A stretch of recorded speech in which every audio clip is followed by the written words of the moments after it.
الدعاء، دعا کرنا. اور لوگوں کے ہاں یہ جو تصور ہے اس کو ختم کیجئے کہ صرف افطاری کے وقت دعا قبول ہوتی ہے، پہلے نہیں ہوتی. یہی وجہ ہے سارا دن وہ دعا کرتے ہی نہیں ہیں. کہتے ہیں جب افطاری کا وقت ہوگا تو ہاتھ اٹھائیے. رسول اللہ صلی اللہ علیہ وسلم نے یہ نہیں کہا. اللہ کے رسول نے کیا فرمایا؟ ثلاث دعوات یستجاب لہن لا شک فیہن، 3 دعائیں قبول ہوتی ہیں جن کی قبولیت میں کوئی شک نہیں. دعوت الصائم، روزے دار کی دعا. روزہ کب سے شروع ہوتا ہے؟ فجر سے. کب ختم ہوتا ہے؟ جب افطاری ہوتی. سارا دن دعا کا موقع ہے. اس کو افطاری کے ساتھ صرف خاص نہ کیجیے، اس وقت بھی مانگیے، منع نہیں ہے، لیکن صبح سے لے کے جب سے آپ کا روزہ شروع ہوا افطار تک آپ کی دعا رد نہیں ہوگی. ودعوت المسافر، اور مسافر کی دعا رد نہیں ہوتی. ودعوت الوالد لولدی، جب باپ اور ماں اپنی اولاد کے لیے دعا کرتے ہیں اللہ اس کو رد نہیں کرتے. اس لیے کثرت سے دعا کیجیے. میں آپ سے ایک سوال کرتا ہوں، دنیا میں کوئی ایسا شخص آپ دکھا سکتے ہیں کہ جس کی زبان سے نکلی بات کو اللہ نے کبھی بھی رد نہ کیا ہو؟ شورٹی دے سکتے ہیں؟ ایک نورانی مخلوق اللہ کی فرشتے ایسے ہیں، وہ جو دعا کریں مالک الملک اس کو رد نہیں کرتے، قبول فرماتے ہیں. کیونکہ فرشتے دعا کرتے ہی اس وقت ہیں جب 2 چیزیں سامنے آ جائیں. جب مالک الملک کا حکم ہو تو فرشتے دعا کرتے ہیں، اور اس وقت دعا کرتے ہیں جب خالق و مالک جس کے لیے حکم دیا ہے اس بندے سے راضی نہ ہو جائیں، اس وقت تک حکم نہیں دیتے. ایک صحابی نماز کے لیے تشریف لائے. اللہ کے رسول صلی اللہ علیہ وسلم نماز پڑھا رہے تھے. وَقَدْ حَفِظَهُ النَّفَسُ، اور اس کا سانس چڑھا ہوا ہے، اور وہ کون سے الفاظ بول رہا ہے؟ اللہم ربنا ولک الحمد حمدا کثیرا طیبا مبارکا فیہ. نماز ختم ہوئی. اللہ کے رسول صلی اللہ علیہ وسلم فرماتے من المتکلم، یہ کون شخص تھا جو یہ کلمات بول رہا تھا؟ صحابی کہتے انا یا رسول اللہ صلی اللہ علیہ وسلم، میں تھا. قال رأيت بضعة وثلاثين ملكا، میرے صحابہ ایک نہیں 30 سے زائد فرشتوں کو میں نے دیکھا جو آسمان سے نازل ہوئے.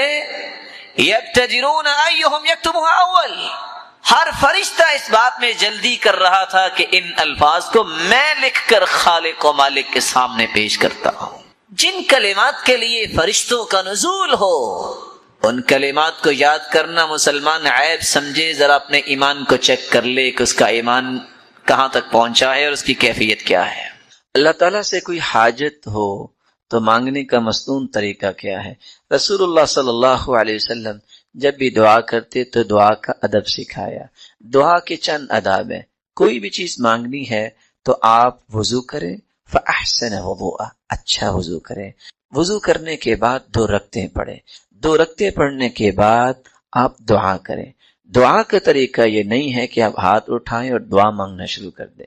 دعا میں سب سے پہلے اللہ تعالیٰ کے تعریفی کلمات، پھر دوسری بات رسول اللہ صلی اللہ علیہ وسلم پر درود، کیونکہ جس دعا میں درود نہیں ہوتا وہ دعا آسمان تک جاتی نہیں، وہ دعا آسمان تک جاتی نہیں ہے. تیسری بات یقین کر کے دعا کیجئے. چوتھی بات الحاح کے ساتھ دعا کیجیے. الحاح کا مطلب یہ ہے کہ اے اللہ میں تیرا بندہ ہوں، مجھے آج یہ عطا کر دے. یقین کر کے اور سب سے پہلے اپنے لیے دعا کرو. یہ ادب ہے دعا کا. اللہ کے رسول صلی اللہ علیہ وسلم جب بھی کسی کے لیے دعا کرتے تو سب سے پہلے اپنے لیے دعا کرتے. اور رسول اللہ صلی اللہ علیہ وسلم نے چھٹی بات یہ بتائی ہے دل کو حاضر کر کے دعا کیا جائے. ان اللہ لا يقبل من قلب غافل لاہن، ایسے دل سے اللہ دعا قبول نہیں کرتے جو ہاتھ اٹھائے ہوئے ہیں اور دائیں بھی دیکھ رہا ہے اور بائیں بھی دیکھ رہا ہے، یا اس کی غفلت اور بے پرواہی کی اتنی بات ہے ساتھ ساتھ اپنے کام بھی کر رہا ہے اور ساتھ ساتھ دعا بھی کر رہا ہے. وہ دعا تو نہیں کر رہا. پھر دعا تو یہ ہے کہ انسان منہمک ہو کے یکسوئی کے ساتھ اپنے رب سے ہم کلام ہو رہا ہے. تو اس طرح اگر انسان اللہ سے التجا کرتا ہے تو اللہ رب العزت اسے عطا کر دیتے ہیں. کہ ثلاث دعوات لا ترد، اللہ تعالیٰ نے ان کا مقام یہ رکھا ہے کہ ان کی دعاؤں کو اللہ رد نہیں کرتا. صحیح الجامع کی روایت 3032 اور سلسلہ صحیحہ کی روایت 1797. آپ صلی اللہ علیہ وسلم نے فرمایا 3 دعائیں رد نہیں ہوتی. دعوت الوالد لولده، والدین کی اولاد کے لیے دعا رد نہیں، ودعوت الصائم، روزے دار کی دعا بھی رد نہیں ہوتی، ودعوت المسافر، اور مسافر کی دعا بھی رد نہیں ہوتی۔ بلکہ امام ابن الجوزی رحمۃ اللہ علیہ البر والصلہ میں یہ روایت لائے ہیں سیدنا حسن بصری رحمۃ اللہ علیہ سے، دعاء الوالدین یثبت المال والولد ویثبت المال والولد، اولاد کی حفاظت، اس کی ثابت قدمی اور اس کے مال میں فراوانی کا سبب والدین کی دعائیں بنتی۔ دعاء الوالدین علی الولد یستأصل المال والولد، لیکن اگر والدین ہی بد دعا کر دیں تو اولاد کو کس چیز کا سامنا کرنا پڑے گا؟ مال بھی برباد ہو سکتا ہے، اولاد بھی برباد ہو سکتا ہے۔ اس لیے آپ صلی اللہ علیہ وآلہ وسلم نے فرمایا، صحیح الجامع کی روایت ہے 3049 اور سلسلہ صحیحہ کی روایت ہے 596، ثلاث دعوات مستجابات، تین دعائیں تو قبول ہوئی لا شک فیہن، ان میں شک کی گنجائش نہیں۔ دعوت الوالد علی ولدہ، والدین کی بد دعا، ودعوت المسافر، مسافر کی دعا، ودعوت المظلوم، مظلوم کی آہ و بکا۔ رسول اکرم صلی اللہ علیہ وآلہ وسلم نے امت کو یہ بات سمجھائی ہے کہ یہ صرف بات نہیں ہے، یہ صرف نظریہ اور مفروضہ نہیں ہے کہ والدین کی بد دعا رد نہیں ہوتی۔ صحیح بخاری کی روایت ہے 3436، رسول اللہ صلی اللہ علیہ وسلم نے فرمایا، سیدنا ابو ہریرہ رضی اللہ تعالی عنہ سے مروی ہے، لم یتکلم فی المہد الا ثلاثہ، ماں کی گود میں 3 بچوں نے کلام کی ہے۔ اس حدیث میں 3 کا تذکرہ ہے، اگرچہ تمام روایات کو جمع کیا جائے تو 7 بچوں نے اپنی ماں کی گود میں گفتگو، جبکہ وہ وقت ممکن نہیں ہوتا کلام کرنے۔ عیسیٰ علیہ الصلاۃ والسلام، جب عیسیٰ علیہ الصلاۃ والسلام کو ماں لے کے آئی، لوگوں نے باتیں کی تو جواب کس نے دیا؟ عیسیٰ علیہ الصلاۃ والسلام، ابھی وہ چند دن کے۔ وَكَانَ فِي بَنِي إِسْرَائِيلَ يُقَالُ لَهُ جُرَيْج، بنی اسرائیل میں ایک بہت نیک انسان تھا جس کا نام تھا جریج، كان يصلي، نماز پڑھ رہا تھا، جاءته امه، ان کی والدہ گرامی تشریف لائے، فدعته فقال اجیبها او اصلی، ماں نے جریج کو بلایا اور وہ نفل نماز پڑھ رہے تھے، سوچ میں پڑ گئے ماں کو جواب دوں کہ نفلی نماز جاری رکھوں، ایک طرف اللہ کی عبادت، ایک طرف ماں کی بات ماننا، اور عبادت چونکہ فرض نہیں ہے نفل پڑھ رہے، نوافل تہجد اللہ کے قریب کرنے کی باتیں، اللہ کا محبوب بننے کی باتیں، تقرب الہی نصیب ہوتا ہے۔ سوچا فمضى في صلاته، کہتے نہیں اللہ تعالیٰ کے سامنے کھڑا ہو نماز پڑھتا، برائی نہیں سوچی، نیت میں کوئی خلل نہیں ہے، اللہ کے سامنے کھڑے ہیں، نماز میں کھڑے ہیں، ماں کی بات کا جواب نہیں دیا، ماں نے بد دعا دی، اللہم لا تمته حتى تريه وجوه المومسات، اے اللہ اس کو موت نہ دینا جب تک فاحش عورت کو نہ دے، غلط اور بازاری عورتوں کا سامنا نہ ہو۔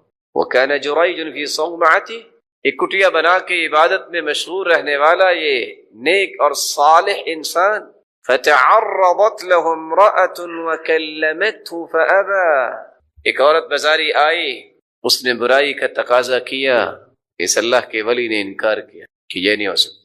فَأَتَتْ رَاعِيًا، اس عورت میں شیطان تو سوار تھا، وہ ایک چرواہے کے پاس آئی، فَأَمْكَنَتْهُ مِن نَفْسِهَا فَوَلَدَتْ غُلَامًا، اور اس چرواہے کے ساتھ اس نے برائی کی جس کے نتیجے میں بچہ پیدا ہوا۔ لوگوں نے پوچھا یہ کس کا بیٹا ہے؟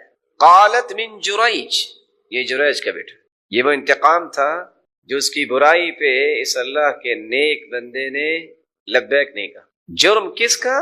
عیب کس پہ لگ گیا؟ فاتوه فكسروا صومعته وانزلوه وسبوه، لوگ آئے انہوں نے کٹیا بھی توڑی، اس کو بھی باہر نکالا، گالی گلوچ بھی کی۔ فتوضا، آزمائشیں تو نیک لوگوں پہ بھی آ جاتی ہیں لیکن اللہ ذوالجلال اپنے پیاروں کو گرنے نہیں دے، اس کے وعدے، ان اللہ لا یضیع اجر من احسن عملا، جس کا اچھا عمل ہوتا ہے اللہ ذوالجلال اسے ضائع نہیں کرتا۔ جریج نے وضو کیا، وصلی، نماز پڑھی، ثم اتى الغلام، اس نو مولود بچے کے پاس آئے جس کے بارے میں کہا جا رہا تھا کہ یہ بچہ جریج کا ہے. فقال من ابوک یا غلام، اے بچے بتاؤ تمہارا باپ کون ہے؟ یہ چند ساعتوں، چند گھڑیوں، چند گھنٹوں، چند دن راتوں کا یہ بچہ کیسے بات کر سکتا ہے؟ جریج نے کہا من ابوک یا غلام، بچے کس کے بیٹے ہو؟ قال الراعی، میں چرواہے کا بیٹا ہوں.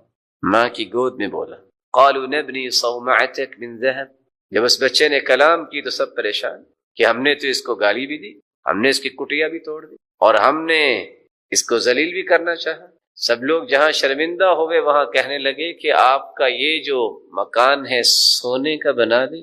قال لا الا من طین، یہ پہلے بھی مٹی کا تھا، اب بھی یہ مٹی کا ہی بنے. وكانت امرأة ترضع ابن لها، ایک عورت اپنے بچے کو فیڈ کروا رہی تھی، دودھ پلا رہی تھی. من بنی اسرائیل، بنی اسرائیل کے. فمر بها رجل راكب ذو شارة، ایک گھڑ سوار گزرا، کڑیل جوان، چاقو چبند.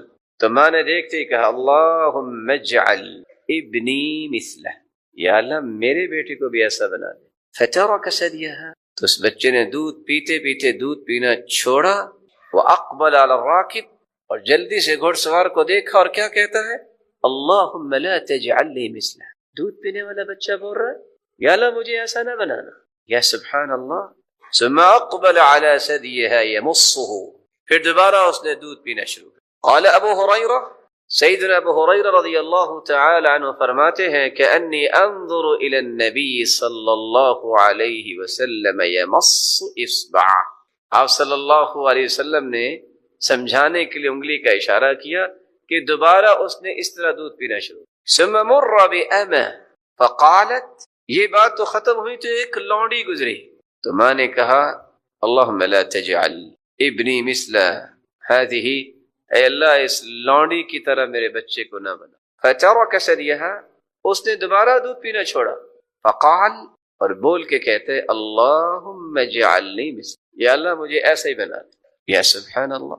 فقالت لما ذاک، جب پوچھا کہ کیوں، اس جیسا کیوں نہیں بننا، اس جیسا کیوں بننا ہے؟ فقال، تو روایت بتاتی ہے الراکب جبار من الجبابرہ، یہ جو گھڑ سوار تھا یہ ایک جابر انسان تھا، اور یہ جو لونڈی تھی اس پر الزام لگایا گیا کہ سرقتی زنیتی ولم تفعل، یہ بے گناہ عورت تھی جس پہ بدکاری کا بھی الزام لگا، چوری کا بھی الزام لگا، لیکن وہ پاک باز تھی. تو اس نے جابر بننا پسند نہیں کیا، اس نے اپنے آپ کو پاک باز لوگوں کے صف میں شامل کرنا پسند. اس حدیث کے اندر ہمارا جو مقصود ہے، جریج اگرچہ اللہ کا ولی تھا، جریج اگرچہ معروف تھا نیکی میں، باوضو تھا، نماز میں کھڑا تھا، ماں کی بات پہ لبیک نہیں کہا، ماں نے بددعا دی، اس وقت تک موت نہیں آئی جب تک ایسی عورتوں کا سامنا نہیں کرنا. رسول اللہ صلی اللہ علیہ وآلہ وسلم نے سچ فرمایا، والدین کی بددعا رد نہیں ہوتی. آپ حیران ہوں گے، آپ نے نام تو سنا ہوگا امام زمخشری کا، سنا ہوا ہے الکشاف، تفسیر الکشاف جس کی کتاب ہے. امام زمخشری کی ٹانگ کٹ گئی تھی.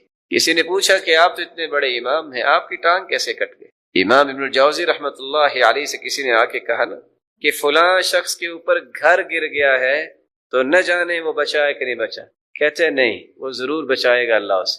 کہا گھر گر گیا ہے؟ کہا نہیں، اللہ کے وعدے ہیں، یہ لوگوں کے ساتھ بڑی نیکیاں کرتا ہے، اللہ اسے ضرور بچائے گا. جب وہ سب کچھ پیچھے ہٹایا تو وہ زندہ تھا. امام زمخشری سے پوچھا گیا آپ کی ٹانگ کیسے کٹی؟ انہوں نے جواب دیا دعاء الوالدہ، یہ میری ماں کی بد دعا تھی. کیا بد دعا تھی؟ کنت فی الصغر اصطدت عصفورا، میں نے بچپن میں ایک چڑیا پکڑی، شکار کیا. وربطته بخایط فی رجلی، اس کی ٹانگ میں ایک دھاگا باندھ دیا. آج بھی بچے ایسے ہی کرتے. فطارا، وہ چڑیا، وہ پرندہ جب اڑا میں اس کے پیچھے، ودخل فی حرف، اور اس نے ایک بل میں داخل ہونا چاہا، فجذبته، میں نے اسے کھینچا، فانقطعت رجلو، اس کی ایک ٹانگ ٹوٹ. فتألمت امی، میری ماں کو بہت تکلیف ہوئی کہ ایک چڑیا کی ٹانگ توڑ دی. وقالت، ماں نے بددعا دی قطع اللہ رجلک کما قطعت رجلہ، تیری بھی اللہ اسی طرح ٹانگ کاٹے جس طرح تو نے اس پرندے کی ٹانگ کو. فلما کبرت، جب میں بڑا ہوا، ورحلنا الى بخارا، اور میں نے بخارا کی طرف سفر کیا، سقطت عن الدابة، تو میں سواری سے گر گیا، وانکسرت رجلی، اور میری ٹانگ ٹوٹ گئی، وعملت عملا اوجب قطعها، بہت علاج کروایا لیکن نتیجہ کیا نکلا کہ یہ ٹانگ کٹوانی ہی پڑے گی. اور آخر والدین کی دعائیں بھی قبول ہوتی ہیں، بد دعائیں بھی، اس لیے کہ اللہ ذو الجلال نے بھی ان کی قسم اٹھائی ہے. لا اقسم بهذا البلد وانت حل بهذا البلد ووالد وما ولد لقد خلقنا الانسان في كبد. جہاں اللہ ذو الجلال نے مکے کی قسم اٹھائی ہے، جہاں اللہ ذو الجلال نے اپنے محبوب کے مکہ میں داخل ہونے کی قسم اٹھائی ہے، وہاں باپ کی تذکرہ بھی آیا ہے، وہ والد وما ولد. یہ کوئی معمولی شان تو نہیں ہے کہ اللہ ذو الجلال قسم اٹھا رہے، بلکہ رسول اللہ صلی اللہ علیہ وآلہ وسلم نے دنیا کے اندر بے مثال اور بے لوس محبت کرنے والی شخصیت کا تذکرہ کیا ہے تو وہ والدین، بے لوس اور بے مثال. صحیح مسلم کی روایت ہے 2754، سیدنا عمر بن خطاب کی روایت آپ میں سے ہر ایک کو یاد ہو. قدم علی رسول اللہ صلی اللہ علیہ وسلم بسبیین، جب غلاموں اور لونڈیوں کو لایا گیا اللہ کے رسول صلی اللہ علیہ وسلم کے پاس. فَإِذَا امْرَأَةٌ مِّنَ السَّبْيِ تَبْتَغِي، ایک عورت کس طرح دوڑ رہی تھی ان لونڈیوں اور غلاموں میں جن کو قیدی بنایا گیا. إِذْ وَجَدَتْ صَبِيًّا فِي السَّبْيِ أَخَذَتْهُ فَأَلْصَقَتْهُ بِبَطْنِهَا وَأَرْضَعَتْهُ، دوڑتی دوڑتی جب اسے اپنا بچہ ملا تو کس طرح اس نے جلدی سے اسے اٹھایا اور سینے سے لگایا اور فوراً دودھ پلانا شروع کیا. رسول اللہ صلی اللہ علیہ وسلم دیکھ رہے تھے. آپ نے فرمایا ترون هذه المرأة طارحة ولدها في النار، کیا خیال ہے یہ ماں اپنے بچے کو جہنم میں ڈال سکتی ہے؟ قلنا لا واللہ، اللہ کی قسم، اللہ کے رسول کیسے؟ وهي تقدر على الا تطرحه، یہ ماں کیسے ڈالے گی جہنم میں؟ فقال رسول اللہ صلی اللہ علیہ وسلم للہ ارحم بعباده من هذه بولدها، اللہ ذوالجلال اس ماں سے بھی زیادہ اپنی مخلوق سے محبت کرنے. یہاں ایک بات سمجھنے والی ہے، کچھ لوگ کہتے ہیں کہ اللہ تو 70 ماؤں سے بھی زیادہ پیار کرتے ہیں. اس کا تذکرہ کسی حدیث میں نہیں آیا. اگر 70,000 اور 70 لاکھ اور 70 کروڑ اور 70 ارب بھی مائیں جمع ہو جائیں تو اللہ ذوالجلال جس طرح اپنے پیارے بندوں سے محبت اور پیار کرتا ہے، یہ 70 ارب مائیں. نافرمانی کس کو کہتے ہیں؟ نافرمانی کا مفہوم کیا ہے؟ صدور ما يتأذى به الوالد من ولدی من قول او فعل، ہر وہ قول اور فعل جس سے ماں باپ کو تکلیف محسوس ہو، وہ قول وہ فعل نافرمانی کنسیڈر ہوگی. جیسا کہ امام ابن حجر اسقلانی نے لکھا ہے. امام ابن جوزی رحمت اللہ علیہ فرماتے ہیں مخالفت الوالدین فیما یأمران به من المباح وسوء الادب فی القول والفعل، بری بات کرنا ان کے ساتھ، سوء ادب سے پیش آنا اور ان کی بات کی مخالفت کرنا یہ نافرمانی ہے. عبداللہ ابن عمر رضی اللہ تعالیٰ عنہ فرمایا کرتے تھے بکاء الوالدین من العقوق، ایسا کام کرنا اور ایسی بات کرنا جس سے والدین رونے لگ جائیں، سمجھ لو یہ والدین کی نافرمانی ہو گئی. محمد بن محیریز بیان کرتے ہیں من مشى بین یدی ابیہ فقد عقہ، چلتے چلتے جو اپنے باپ کے آگے چلتا ہے وہ نافرمان بچہ ہے. الا ان یمشی فیمیت له الاذى عن طریق، ہاں اگر کوئی تکلیف دہ چیز ہے تو پھر جلدی سے آگے بڑھ کے اس کو دور کر دے. ومن دعا اباہ باسمہ او بکنیتہ فقد عقہ، جو اپنے باپ کو نام لے کر پکارتا ہے یہ بھی نافرمانی تصور ہوگی. اسے کہنا چاہیے یا ابتی، اے میرے پیارے ابا جان۔ جو نام لے کر پکارتا ہے یا اس کے آگے چلتا ہے باپ کے، کہ نافرمانی شمار ہوگا۔ مجاہد ابن جبر کہا کرتے تھے وَمَنْ شَدَّ النَّظَرَ إِلَى وَالِدَيْهِ فَلَمْ يَبُرَّهُمَا، جو والدین کو گھور کے دیکھتا ہے یہ بھی نافرمانی کی بات ہے۔ کسی اولاد کے لیے یہ بھی جائز نہیں ہے۔ لا ينبغي للولد ان يدفع يد والده عنه اذا ضرب، باپ اگر بچے کو سرزنش کرتا ہے تو اس کے ہاتھ کو اسی طرح دھکیلنا جو ہے یہ بھی اس کی نافرمانی بن جائے گی۔ حسن بصری کہا کرتے تھے جب ان سے پوچھا گیا کہ والدین کے ساتھ نیکی کیسے کرتے ہیں اور والدین کی نافرمانی کیا ہے، تو انہوں نے جواب دیا تھا تبذل لهما ما ملکت، جو تیری ملکیت میں ہے اس کو خرچ کیا کرو، وان تطیعهما فيما امراك به، جس بات کا وہ حکم دے اس کو بجا لایا کرو، اور اگر وہ برائی کا حکم دے تو وہ کام نہ کیا کرو۔ اور نافرمانی یہ بھی ہے حجرهما وتحرمهما، جب ان سے ملنا چھوڑ دو گے اور انہیں مال دینا چھوڑ دو گے یہ بھی نافرمانی۔ عبداللہ بن عباس سے کسی نے پوچھا کہ عقوق کیا ہے، والدین کی نافرمانی کیا ہے؟ انہوں نے جواب دیا لو ان الولد وقف بجانب والده فنفض ثوبه، اگر باپ کے ساتھ بیٹا کھڑا ہو، کھڑا کھڑا اپنا کپڑا جھاڑتا ہے، فقار الغبار علیہ، اور گرد اڑ کے باپ پہ آتی ہے، کتب عند اللہ عاقا، یہ اپنے والدین کا نافرمان لکھا جائے گا۔ آج گرد کی بات تو بڑی دور رہ گئی، آج تو کوشش یہ ہوتی ہے کہ میں سچا ہونے کے لیے کسی طریقے سے ماں باپ کو جھوٹا کروں گا تو سچا ہوں گا، ان سے جان چھوٹے گی تو میری کوئی زندگی بنے گی۔ شاید کہ تمہیں پتا ہو جس دن یہ نعمتیں ہاتھ سے چھن گئیں رحمت کے دروازے بند ہو جائیں گے۔ حسن بصری ماں کی وفات پہ رونے لگ گئے۔ پوچھنے والے نے پوچھا آپ تو دنیا کو سمجھایا کرتے تھے، آپ کو کیا ہو گیا؟ کہا میں ماں کی وفات پہ نہیں رو رہا، وہ میری ماں نے اللہ کے پاس جانا تھا وہ چلی گئی، میں تو رو رہا ہوں جو ان کی دعاؤں کی وجہ سے رحمت کے دروازہ کھلا تھا وہ آج بند ہو گیا۔ والدین کی نافرمانی سے بچنی چاہیے، والدین کی عزت اور احترام میں کمی نہیں ہونی چاہیے۔ یہ وقت بتاتا ہے، ایک وقت تھا کہ تجھ سے کھایا پیا نہیں جاتا تھا، یاد کرو تیری ماں اور تیرے باپ نے تمہیں کس طرح چمچیوں کے ساتھ کھلایا، ہاتھوں کے ساتھ کھلایا۔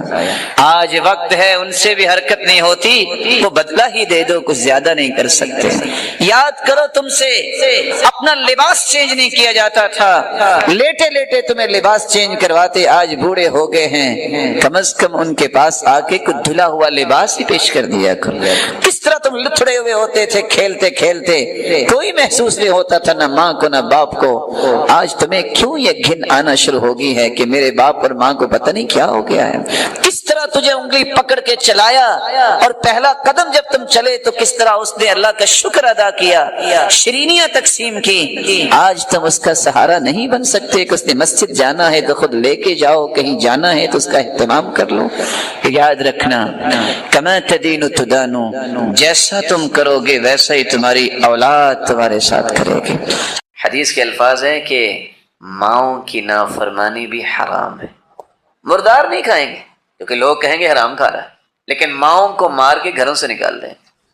اللہ کی قسم جب کوئی بوڑھی ماں کہیں نظر آتی ہے کہ وہ اس پریشانی میں مانگ رہی ہوتی ہے، آپ کا دل کیسے باندھتا ہے کہ اس کو دیکھ کے چپ کر کے گزر جاؤ۔ یہ کون سی ماں ہے جس نے بچوں کی کیسے پرورش کی ہوگی، اور پتہ نہیں کتنا کتنا بڑا کوئی افسر ہوگا، ماں باہر رل رہی ہے۔ کیا زندگی ہے؟ حرم علیکم حقوق الامہات، ماؤں کی نافرمانی بھی اللہ نے حرام قرار دی۔ بریدہ روایت کرتے ہیں ایک شخص کندھے پہ اٹھا کے حج کرواتا ہے اپنی ماں کو، اور آ کے اللہ کے رسول سے کہتا ہے کہ کیا میں نے ماں کا حق ادا کر دیا؟ تو اللہ کے رسول نے 2 جواب دیے تھے۔ فرمایا وَلَوْ كَقُلَامَةِ ظُفُرٍ، یہ ناخن بڑھ جاتا ہے نا تم اتنا ناخن کاٹ دیتے۔ کہا تم کہہ رہے ہو نا کہ ماں کا حق ادا کر دیا ہے، تم نے اس ناخن جتنا بھی حق ادا نہیں کیا۔ وَلَوْ بِزَفْرَةٍ وَاحِدَةٍ، اور دوسری روایت کے الفاظ ہے تم کہتے ہو نا ماں کا حق ادا ہی کر دیا ہے، تم نے تو ایک تکلیف کا بدلہ نہیں دیا جو تکلیفیں اسے اٹھانی پڑی تیری وجہ سے۔ آج یہ مسئلہ ختم ہو گیا ہے۔ آج شکایتیں کیا آتی ہیں؟ بس جی ماں بہت تنگ کرتی ہے۔ یہ کوئی بھی نہیں کہتا کہ میری بیوی میری ماں کو تنگ کرتی، یہ کبھی شکایت نہیں آئی۔ یہ وہ والدین ہیں جنہوں نے اپنی جوانی بھی، اپنی خواہشیں بھی اور اپنا سب کچھ قربان کر کے اولاد کو پالا ہوتا ہے کہ وہ پڑھ جائیں، کوئی چیز بن جائیں، خوش رہیں، ان کو آسانی ملے۔ جو ہی اس اولاد کے دماغ میں خناس آتا ہے تو سب سے پہلے والدین کے دشمن بنتے۔ اگر خنزیر حرام ہے تو حرم علیکم عقوق الامہات، تو ماؤں کی نافرمانی کرنا بھی حرام ہے۔ اب سوچیں کہ نافرمانی کیا ہے؟ میں صرف عبداللہ ابن عباس کی ایک بات پیش کر دیتا ہوں، باقی باتیں خود سمجھ آ جائیں گی۔ کسی نے پوچھا کہ والدین کی نافرمانی کیا ہے؟ کہتے ہیں وہ تو بہت لمبی چیز ہے، کیسے بتاؤں، لیکن ایک میں نشانی بتا دیتا ہوں۔ لو ان الولد وقف بجانب والدہ، اگر کوئی شخص اپنے باپ کے ساتھ کھڑا ہو جائے، غور کیجیے، کھڑا ہو گیا، پھر ثم نفض ثوبہ، پھر اپنے کپڑے کو اس نے جھاڑا ہے، فطار الغبار علیہ، اور کپڑا جھاڑنے سے غبار اڑ کے باپ پہ پڑ گیا ہے، کتب عند اللہ عاقا، یہ شخص اللہ کے ہاں نافرمان لکھا جائے۔ علم و دانش کی گتھیاں سلجھانے کے لیے لوگ بیرون ملک جاتے ہیں، نہ جانے کیا پڑھ کے آتے ہیں۔ جس شخص کو والدین کا احترام نہیں، اس سے بڑا دنیا میں کوئی جاہل نہیں، کوئی اجڑ نہیں۔ یہ ہے وہ دین کے مسائل جن سے نابلد زندگیاں گزر جاتی ہیں لیکن سمجھ نہیں آتی۔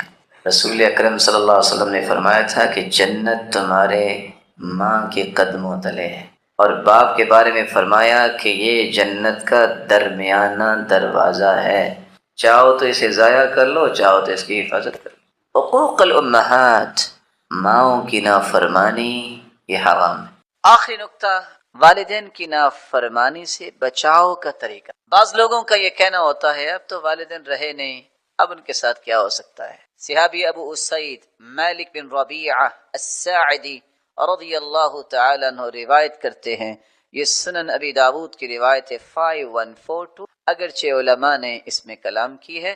کہتے ہیں بینا نحن عند رسول اللہ صلی اللہ علیہ وسلم، ہم اللہ کے رسول صلی اللہ علیہ وسلم کے پاس تھے، اذ جاءہ رجل من بنی سلیمہ، بنو سلیمہ قبیلے سے ایک شخص آیا اور آ کے کہتا ہے یا رسول اللہ صلی اللہ علیہ وسلم، هل بقي من بر ابوي شيء ابرهما به بعد موتي، اللہ کے پیارے پیغمبر، میرے ماں باپ دونوں ہی اللہ کے پاس جا چکے ہیں، کیا اب بھی کوئی ایسی نیکی ہے کہ میں ان کے ساتھ نیکی کر سکوں؟ قال نعم، تو آپ نے جواب دیا جی الصلاۃ علیہما والاستغفار لہما، ان کے لیے دعا کرنا اور ان کی بخشش کی التجا کرنا، وانفاذ عہدہما، جو وہ کہہ گئے ہیں ان کو نافذ کرنا، جو وعدہ وہ کر چکے ہیں ان کو نبھانا، وصلۃ الرحم التي لا توصل الا بہما، جن رشتہ داریوں کو وہ جوڑ گئے ہیں ان کو جوڑے رکھنا، واکرام صدیقہما، اور ان کے دوستوں کا احترام کرنا۔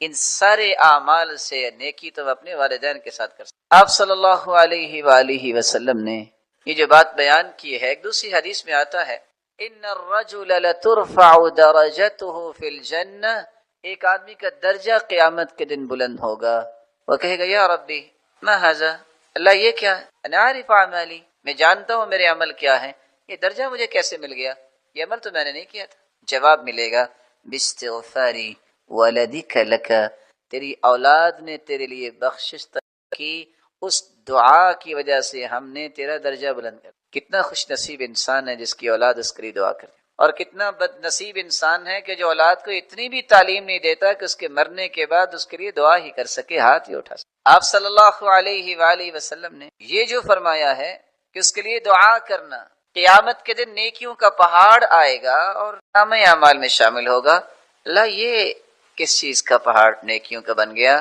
جواب ملے گا تیری اولاد نے تیرے لیے دعا کی۔ اس اولاد کو دعائیں سکھائی جائیں، اور سب سے صحیح طریقہ یہ ہے خود اپنے والدین کے لیے دعائیں کرتے رہا کریں، تاکہ آپ کی اولاد دیکھے کل کو وہ بھی اس عمل کو اختیار کرے۔ اٹھتے بیٹھتے چلتے پھرتے زبان پہ لانے میں تمہیں خوشی ہونی چاہیے، رب ارحمہما کما ربیانی صغیر، اللہ جس طرح میری تربیت کی انہوں نے، اللہ تو ان پہ رحمتوں کی برکھا برسا۔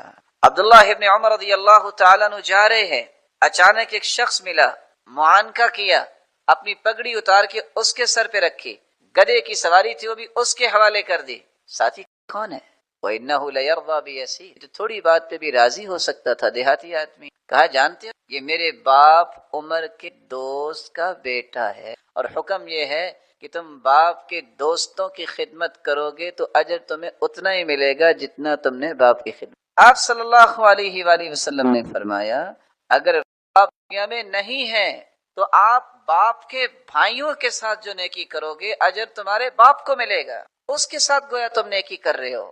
تو رسول اللہ صلی اللہ علیہ وآلہ وسلم نے یہ ساری باتیں اس لیے سمجھائیں کہ امت اس حقیقت کو پہچانے۔ وہ حقیقت کیا ہے جو اللہ ذوالجلال نے قرآن میں بیان کی ہے؟ دو آیتوں کو سنیے اور اس کے معنی کو سمجھیے۔ اللہ تعالیٰ نے کتنی بڑی بات کہہ دی ہے۔ یوم یفر المرء من اخیہ وامہ وابیہ وصاحبته وبنيه لكل امرئ منهم يومئذ شأن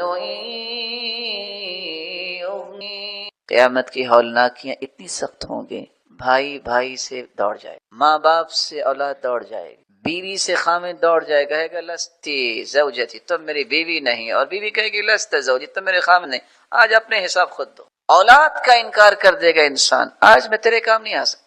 لیکن دوسری جگہ اللہ نے مزید وضاحت کیا کی؟ یود المجرم لو یفتدی من عذاب یومئذ ببنیہ وصاحبته وأخيه وفصيلته التي تؤويه ومن في الأرض جميعا ثم ينجيه كلا إنها لظى نزاعة للشوى تدعو من أدبر وتولى وجمع فأوعى إن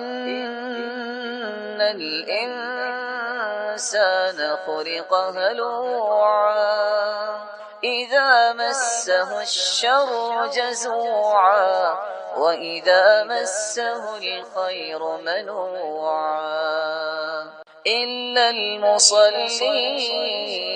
المصلين یبصرونہم، جب دہتی ہوئی آگ نظر آئے گی اور اس جہنم میں دھکیلنے کا وقت آئے گا۔ یود المجرم، مجرم اس دن لو یفتدی من عذاب یومئذ ببنی، اے اللہ میری اولاد کو جلا دے، مجھے چھوڑ دے، فدیہ لے لے، کیونکہ میں نے ان کے لیے یہ حرام اکٹھا کیا، میں نے ان کے لیے تیری نافرمانی کی کہ میری اولاد ان کے فیوچر پلاننگ میں ہی میں نے ساری حدود کراس کی۔ وصاحبتی واخی، اللہ میری بیوی کو جلا دے، مجھے چھوڑ دے، اس کے پیچھے لگ کے میں نے تیری نافرمانی ہے۔ والدین کے ساتھ بھی بدتمیزی کرتا تھا تو اسی کے اکسانے پر، والدین کو میں نے گھر سے نکالا تو اسی کے اکسانے پر، اللہ اس کو جلا دے مجھے۔ بھائیوں کے کندھے پہ میں ہاتھ رکھتا تھا، خوش ہوتا تھا میرے بھائی، ان بھائیوں کی لاج رکھتے رکھتے میں نے کتنے قتل کر دیے اور کتنی برائیوں میں پڑ گیا کہ بھائیوں پہ کوئی حرف نہ آئے، آج ان کو جلا دے، مجھے چھوڑ۔ وَفَصِيلَتِهِ الَّتِي تُؤْوِي، میں خاندان کرتا کرتا ہی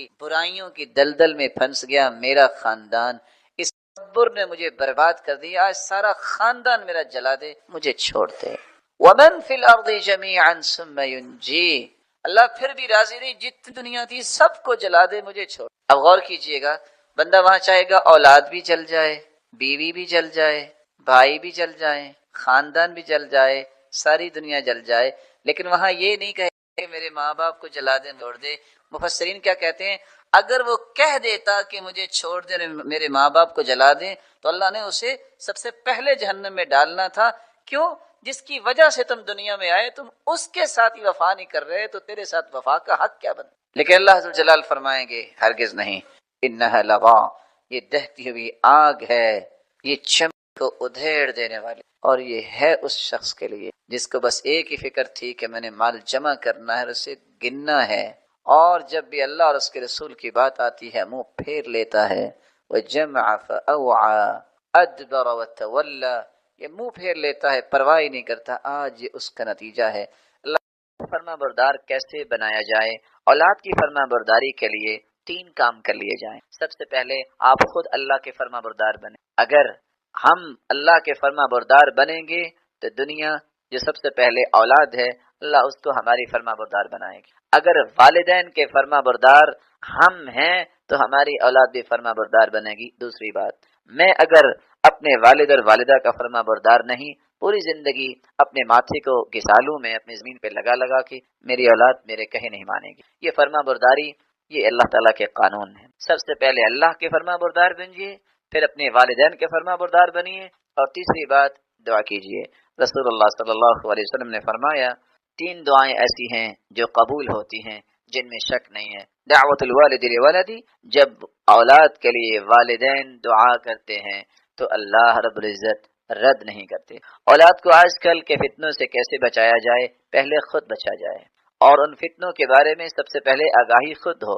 اگر خود 6 گھنٹے فیس بک پہ گزرے کسی ماں کے کسی باپ کے، تو اولاد کو کہنے کی ضرورت نہیں۔ اذا كان رب البيت بالضف ضاربا تشیمۃ اہل البیت كلهم الرقص، اگر ماں باپ کسی گھر میں دف بجانے والے ہوں تو اولادیں رقص کرنے والی ہی پیدا ہوتی ہیں۔ اس لیے ان فتنوں سے پہلے بچیے۔ جو بچی دیکھتی ہے کسی ووٹ کے سب سے پہلے واٹس ایپ کو کھولتی ہے ماں، اور گھنٹوں بیٹھی ہے اور فیس بک پہ، وہ بیٹی کیا کرے گی؟ وہ بیٹی یہی کرے گی کہ 11 بجے سے پہلے میرے پاس بھی گلیکسی 5 ہونا چاہیے، وہ یہی کہے گی۔ اور اگر ایک بیٹا دیکھتا ہے کہ ابا جان آتے بھی گھر میں وہ اتفاق سے کبھی کبھی ہیں، وہ ٹریننگ کرانے والے ٹریننگ کروا رہے تھے نا، تو بتا رہے ہیں کہ بعض اوقات انسانیت میں اتنی بہیمیت آ جاتی ہے کہ ان کو اس چیز کی پرواہ نہیں رہتی کہ میری کوئی ذمہ داری بھی ہے۔ اور اتفاق سے چھوٹا بچہ تھا اور باپ جو ہے وہ اتوار کو ہی آتا تھا، سنڈے کو چھٹی ہوتی تھی، تو اتفاق سے ایک دن وہ جو ہے وہ منڈے کو آ گئے، سنڈے کو آنے والے منڈے کو آ گئے۔ تو وہ بچے نے دروازہ کھولا اور بھاگا بھاگا اپنی ماما کے پاس گیا، کہتے ماما وہ سنڈے والے بابا آ گئے۔ یہ تصور جو ہے کہ اگر 4 گھنٹے اس کو گھر آنے کا وقت مل گیا ہے، وہ بچوں کے ساتھ بیٹھے، وہ دین کی بات کرے۔ وہ اگر فیس بک کھول کے بیٹھ جاتا ہے، نہ جانے کیا کچھ دیکھتا ہے، اور اس کو اپنے اس طرح کی مشغولیات ہے، یہ ڈرامہ دیکھنا ہے، وہ ٹی وی لانچ پہ بیٹھ گیا ہے جس کو قرآن لانچ کہنا چاہیے۔ وہاں قرآن کی سیریز رکھیں، وہاں قرآن مجید رکھیں، وہاں تفاسیر رکھیں، وہاں کتابیں رکھیں، چائے پئیں، بچوں کو کھلائیں پلائیں، خود بھی کھائیں، اور ساتھ کو کتاب کے 2 پیج پڑھ کے سنا دے، کوئی کیسٹ سن لیں، کوئی سیڈی سن لیں، کوئی مزاج بدلیں۔ اگر وہ 4 گھنٹے دیکھے کہ بچے تو بچے ہوتے انہیں جلدی سونا ہوتا ہے، کہ جب تک بچہ جاگ رہا ہے وہ دیکھ رہا ہے کہ پتہ نہیں یہ کیا بٹوا سا پکڑا ہوا ہے، یہ کیا بٹیرا سے اس کے ہاتھ میں ہے، وہ کیا کرے گا؟ وہ کہے گا اس طرح کا مجھے بھی لا کے دو۔ پھر رونے کی کیا بات ہے؟ یہ تو ہم نے خود ان کو دیا، یہ تو فتنہ ہم نے خود ان کو دیا۔ جو فتنے خود بپا کیے ہوں اس پہ پریشان نہیں ہوتے۔ سب سے پہلے اپنے آپ کو فتنوں سے بچائیے۔ دوسری بات، فتنوں کا علاج، یہ آگے حدیث آنے والی ہے، اس کے علاج ہم بیان کریں گے۔ ان علاجات کو اختیار کیجئے۔ وہ کیا ہے؟ اللہ سے دعا کرنا، کثرت سے استغفار کرنا، اور فتنوں سے بچنے کی دعائیں یاد کرنا۔ اور تیسری بات، اپنی اولاد کے لیے اور سب سے پہلے اپنے لیے دعا کریں کہ اللہ ہمیں فتنوں سے بچائے اور اولادوں سے بچائے۔ یہ الگ بات ہے کہ آج کل کے منچلے نوجوان سمجھتے ہیں کہ والدین مصیبت ہے۔ کاش انہوں نے صحیح بخاری اور مسلم کی روایت پڑھی ہو کہ دنیا جہان کی کٹھن مصیبتوں سے نکلنے کا سب سے آسان راستہ ہے تو والدین کی خدمت۔ روایت کے الفاظ ہیں بینما ثلاثۃ یمشون، بینما ثلاثۃ نفر یمشون، 3 لوگ جا رہے تھے، بارش آئی، دوڑ کے غار میں چلے گئے، لمبی حدیث۔ ایک پتھر اوپر سے لڑکتا ہوا آیا، اس نے غار کے منہ پہ آ گیا اور غار بند ہو، طاقت ہی نہیں ہے کہ اس پتھر کو ہٹا سکے۔ ایک دوسرے سے کہتے ہیں انظروا اعمالا عملتموها صالحة للہ، اچھا اپنے اپنے اعمال کو یاد کرو جو اللہ کی رضا کے لیے کیے، وہ اللہ کے سامنے پیش کرو تاکہ ہماری جان بخشی ہو جائے۔ یہ ہے تو چھوٹا سا جملہ، لیکن آپ اکیلے بھی سوچئے گا، ذرا پورے دن کی لسٹ چیک کیجئے گا کہ کون سا عمل میں نے خالص اللہ کے لیے کیا ہے۔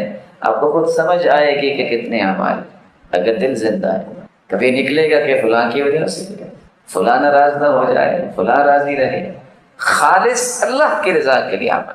ایک شخص نے اپنا عمل پیش کیا، الہ العالمین میں نے ایک شخص کو اجرت پہ رکھا، ناراض ہو کے چلا گیا، میں نے اس کی اجرت کی تجارت کی، حتیٰ کہ بکریوں کا ایک ریوڑ بن گیا۔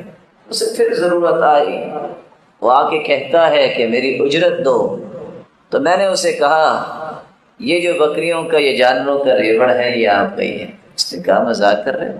میں نے کہا نہیں، تیری امانت تھی اللہ، میں نے تیری رضا کے لیے پورے کا پورا ریوڑ اسے دے دیا۔ پتھر تھوڑا سا پیچھے ہٹ۔ دوسرا کہتا ہے الہ العالمین، میں گناہ کے بالکل قریب تھا، جب میں نے یہ بات اس عورت سے سنی، لا تفض الخاتم الا بحقها، اللہ سے ڈر جاؤ۔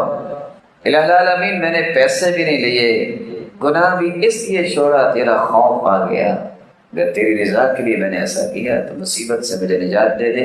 پتھر اور پیچھے ہٹ۔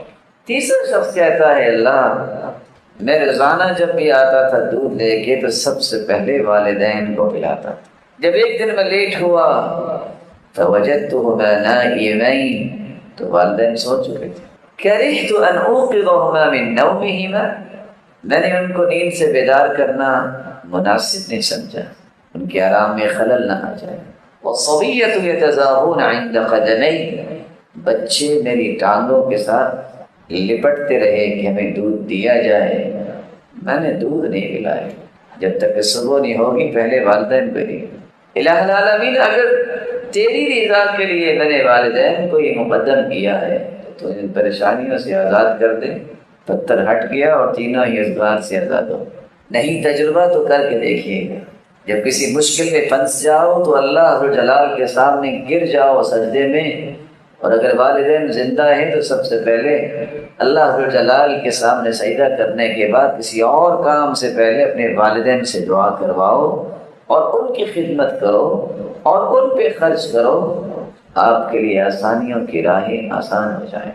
ان صحابہ کی عظمت کا راز کیا تھا کہ ان کے بعد اللہ نے نہ کسی کو ایسا ایمان عطا کیا اور نہ ہی کسی کی ایسی تربیت ہوئی، بلکہ قیامت تک آنے والی انسانیت کا معیار جو ہے وہ اللہ عز و جلال نے ان کے ایمان کو بنا دیا۔ جن اصولوں کی روشنی میں انہوں نے تربیت حاصل کی تھی، ان اصولوں میں سے ایک اصول یہ تھا کہ وہ اللہ عز و جلال اور رسول اللہ صلی اللہ علیہ وآلہ وسلم کے بعد سب سے زیادہ جو احترام کے قابل کسی کو سمجھتے تو وہ والدین کو سمجھا۔ یہی وجہ ہے کہ والدین کی عظمت اور ان کی زندگی میں حسن سلوک اور پھر ان کی زندگی کے بعد حسن سلوک کے رویے احادیث بیان کرتے۔ بینگ اے مسلم، مجھے اور آپ کو یہ سمجھنا ہے کہ اگر میں بھی اپنا ایمان اس درجے تک لے جانا چاہتا ہوں جو اللہ کو پسند آ جائے، جس سے اللہ کا تقرب ملے، جس سے اللہ عز و جلال کے محبوب لوگوں کی صف میں ہم شامل ہو جائے، تو اس کے لیے انہی اصولوں پر ہی ہمیں عمل کرنا ہوگا جو اصول رسول اللہ صلی اللہ علیہ وسلم نے صحابہ کرام کو سمجھائے، سکھائے، بیان کیے اور پھر عملاً دکھائے، اور صحابہ کرام کو کرتے ہوئے دیکھتے ہوئے آپ نے اس کا اقرار فرمایا۔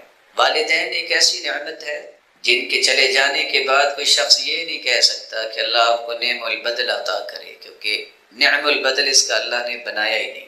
اولاد کے بعد یہ امید ہوتی ہے کہ اللہ اولاد اور دے دیں گے، اور بسا اوقات بھائی بہن جانے کے بعد یہ امید ہوتی ہے کہ اللہ تعالیٰ اور بھی عطا کر دیں گے، لیکن یہ ایسی نعمت ہے جو اللہ عز و جلال نے ایک مرتبہ ہی عطا کی ہوتی ہے، اس کا نعم البدل نہیں ہوتا۔ اس لیے اللہ عز و جلال نے قرآن مجید میں اور رسول اللہ صلی اللہ علیہ وآلہ وسلم نے احادیث مبارکہ میں والد اور والدہ کی عظمت کو بیان کیا۔ رسول اللہ صلی اللہ علیہ وسلم کا فرمان ہے ان اللہ یوصیکم بامہاتکم ثلاثا، ان اللہ یوصیکم بامہاتکم ثلاثا، اللہ عز و جلال نے 3 مرتبہ اس بات کی وصیت کی ہے کہ تم اپنی ماؤں کے ساتھ خیر خواہی اور نیکی اور خدمت اور ان کی دعائیں لینے کے لیے اپنی زندگی کے اوقات، صلاحیتیں اور مال خرچ کرو، ان کے ساتھ خیر خواہی۔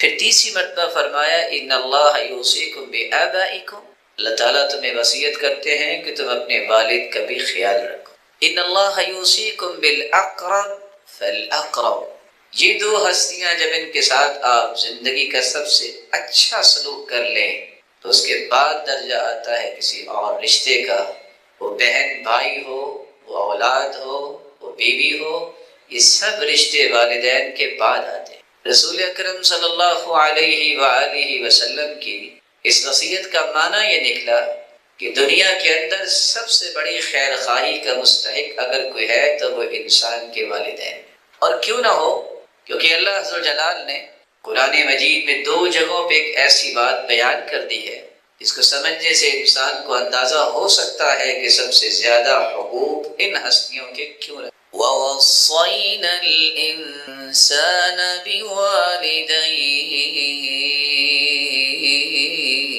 حَمَلَتْهُ أُمُّهُ وَهْنًا عَلَى وَهْنٍ وَفِصَالُهُ فِي عَامَيْنِ أَنِ اشْكُرْ لِي وَلِوَالِدَيْكَ إِلَيَّ الْمَصِيرُ۔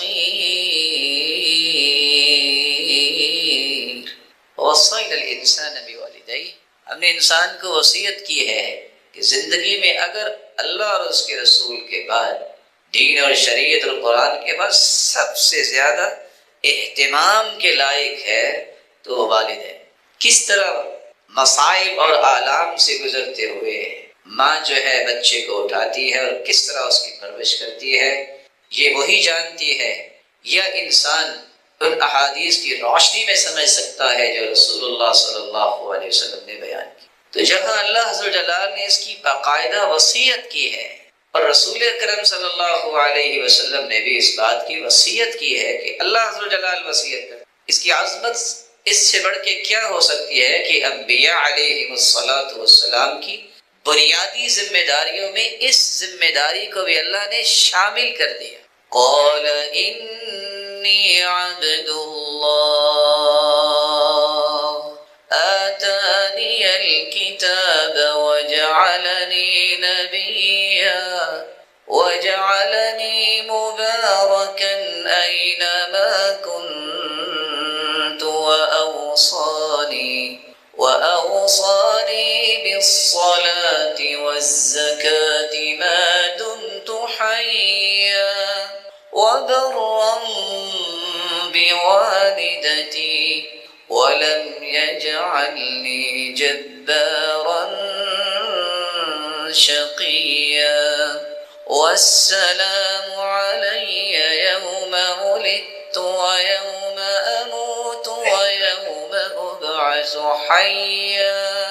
عیسیٰ علیہ السلام جن کو اللہ عز و جلال نے یہ صلاحیت عطا کی کہ ماں کی گود میں گفتگو کر رہے ہیں، جب ماں نے اشارہ کیا کہ مجھ سے پوچھ رہے ہو اس سے پوچھو، تو اللہ عز و جلال نے عیسیٰ علیہ السلام کی زبان کو جاری کیا اور وہ خود بول کے کیا کہتے ہیں؟ انی عبد اللہ، میں اللہ کا بندہ ہوں، آتانی الکتاب، اللہ نے مجھے کتاب دی، وجعلنی نبیا، اور مجھے اللہ نے نبی بنا کے بھیجا، وجعلنی مبارکا اینما کنت، میں جہاں بھی ہوں گا اللہ نے مجھے مبارک بنا دیا، وأوصانی بالصلاة والزکاة ما دمت حیا، اور میرے رب نے مجھے وصیت کی ہے کہ جب تک میں زندہ رہوں نہ نماز میں کمی آنے دوں نہ زکوٰۃ میں کمی آنے دوں، وبرا بوالدتی، اور میری زندگی کی آخری سانسوں تک میں اپنی والدہ کی خدمت کروں اور ان کے ساتھ نیکی کروں، ولم یجعلنی جبارا شقیا،